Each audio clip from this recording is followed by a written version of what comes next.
오늘은 신명기 9장 말씀을 통해 우리를 향한 하나님의 뜻을 함께 살펴보며 기도의 제목을 잡고자 합니다. 신명기 9장 말씀은 우리가 구원을 받은 것이 우리의 공로가 아니라 전적인 하나님의 은혜임을 말씀합니다. 오늘 말씀을 통해 값없이 베풀어 주신 그 주님의 은혜에 감사하는 저와 성도님들 되시기를 주님의 이름으로 축복합니다. 본문 1절 보시면 이스라엘아 들으라, 내가 오늘 요단을 건너 너보다 강대한 나라들로 들어가서 그것을 차지하리니 그의 성읍들은 크고 성벽은 하늘에 닿았으며, 2절 봅니다. 크고 많은 백성은 내가 아는 아낙 자손이라. 그에 대한 말을 내가 들었나니 이르기를 누가 아낙 자손을 능히 당하리오 하거니와 라고 말씀합니다. 이 원문에 보면 들으라가 제일 처음 등장합니다. 이 듣는다는 것이 단순히 귀로 소리를 듣는 것만이 아니라 하나님의 말씀에 순종하는 것까지 포함합니다. 당시 가나안에 살던 장대한 백성들은 아낙 자손들입니다. 이 아낙이라는 것은 긴 목을 가진 자라는 뜻입니다. 과거에 가나안 땅을 정탐했던 정탐꾼들은 그 아낙 자손을 보면서 자신들이 마치 메뚜기와 같다고 말하기도 했습니다. 그런데 이러한 강대한 세력이 있는 가나안 땅을 누가 정복하게 하십니까? 본문 3절 보시면 오늘 너는 알라, 내 하나님 여호와께서 맹렬한 불과 같이 내 앞에 나아가신즉 여호와께서 그들을 멸하사 내 앞에 엎드러지게 하시리니 여호와께서 내게 말씀하신 것 같이 너는 그들을 쫓아내며 속히 멸할 것이라고 말씀합니다. 가나안 땅을 정복하는 능력이 우리 하나님께로부터 나옴을 보여줍니다. 하나님께서는 내 앞에 나아가신다고 말씀합니다. 요단을 먼저 건너가는 분은 이스라엘 백성들이 아니라 바로 우리 하나님이십니다. 가나안 땅을 정복하기 위해 요단강을 건너는 이스라엘 백성들은 하나님을 뒤에 따라가는 것입니다. 하나님께서 우리보다 앞서 행하십니다. 멸하라는 것은 단순히 밖으로 쫓아내는 것만이 아니라 모두 죽이라는 명령입니다.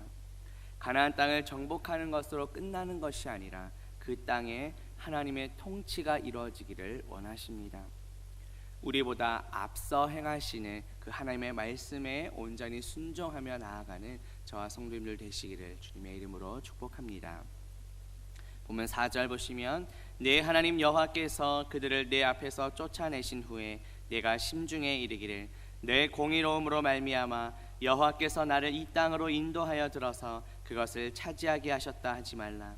이 민족들이 악함으로 말미암아 여호와께서 그들을 내 앞에서 쫓아내십니다 하고 말씀합니다. 하나님께서 가나안 족속들을 멸절시키시는 그 과정 가운데 이스라엘 백성들이 자신들의 의로움 때문이라 이렇게 착각하지 말라는 말씀입니다. 그러한 교만한 마음을 품는 것을 경고합니다. 자신의 의를 앞세우는 교만한 생각을 버리라는 뜻입니다. 우리가 받은 구원 역시 마찬가지입니다. 나의 의로움이나 나의 공로로 구원받는 것이 아닙니다. 모든 것이 하나님의 은혜입니다. 이 은혜는 받을 자격이 없는 자에게 값없이 베푸시는 하나님의 선물입니다. 신약성경 에베소서 2장 8절과 9절에 보면 너희는 그 은혜에 의하여 믿음으로 말미암아 구원을 받았으니 이것은 너희에게서 난 것이 아니요 하나님의 선물이라. 행위에서 난 것이 아니니 이는 누구든지 자랑하지 못하게 함이라고 말씀합니다.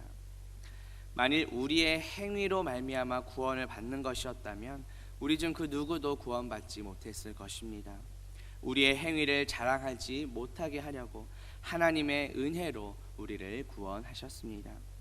하나님의 의는 오직 예수 그리스도이십니다. 하나님의 의가 되시는 예수 그리스도 덕분에 우리도 의롭다고 칭해 주셨습니다.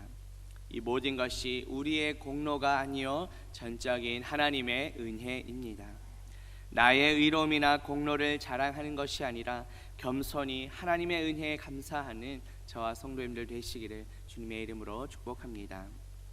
본문 5절 보시면 내가 가서 그 땅을 차지하면 내 공의로 말미암음도 아니며 내 마음이 정직함으로 말미암음도 아니요 이 민족들이 악함으로 말미암아 내 하나님 여호와께서 그들을 내 앞에서 쫓아내심이라.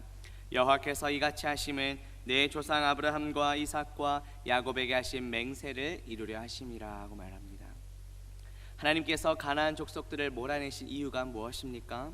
첫째는 가나안 민족들의 악함을 제거하기 위함이고, 둘째는 조상 아브라함과 이삭과 야곱에게 하신 그 언약을 이루시기 위함이었습니다. 하나님께서는 이처럼 약속하신 것은 반드시 이루시는 신실하신 분이십니다. 그 신실하신 하나님을 날마다 의지하며 신뢰하며 나아가는 저와 성도님들 되시기를 주님의 이름으로 축복합니다.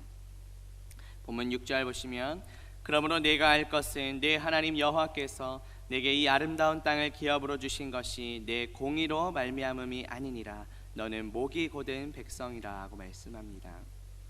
하나님께서 가나안 땅을 주시려고 하는 것은 이스라엘 백성들의 공의 때문이 아닙니다. 전적인 하나님의 은혜입니다. 따라서 우리가 해야 할 가장 중요한 일이 무엇일까요? 값없이 은혜를 베풀어 주신 그 하나님께 감사하며 하나님을 사랑하는 것입니다.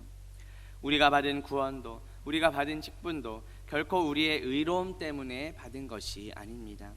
전적인 하나님의 은혜입니다. 예수 그리스도의 십자가 피 흘리심을 통해 우리를 구원해 주셨습니다. 그렇기에 우리는 항상 감사하는 마음을 가지며 우리에게 맡겨주신 사명을 잘 감당해야 합니다. 신약 성경 로마서 3장 24절 보면 그리스도 예수 안에 있는 속량으로 말미암아 하나님의 은혜로 값없이 의롭다 하심을 얻은 자 되었다고 말씀합니다. 우리는 값없이 구원의 은혜를 받았지만 우리 대신 예수 그리스도께서 십자가에서 피 흘리심으로 우리를 사셨습니다. 우리 대신 모든 죄의 빚을 대신 갚아주셨습니다. 그래서 우리는 죄와 사망의 노예에서 해방되어 하나님의 자녀로 또 예수 그리스도의 신부로 신분이 변화되었습니다. 이 모든 것이 우리의 공로가 아니요 하나님의 은혜입니다. 나의 공로나 의로움을 자랑하려는 이 교만함을 벗어버리고 겸손히 구원의 은혜에 감사하며 살아가는 저와 성도님들 되시기를 주님의 이름으로 축복합니다. 기도합니다. 하나님 아버지, 오늘 말씀을 통해 우리가 받은 구원은 우리의 공로나 의로움 때문이 아니라 전적인 하나님의 은혜의 덕분임을 깨닫게 하시니 감사합니다. 예수 그리스도께서 십자가에서 흘리신 피로 우리의 모든 죄를 사하시고 우리를 구원하셨음을 믿습니다. 우리가 치러야 할 모든 죄의 값을 대신 짊어지셨음을 믿습니다. 나의 공로나 의로움을 자랑하지 않게 하시고 값없이 구원의 은혜를 베풀어 주신 것에 감사하며 겸손히 맡겨주신 사명을 감당하게 하옵소서. 예수 그리스도의 이름으로 기도합니다. 아멘.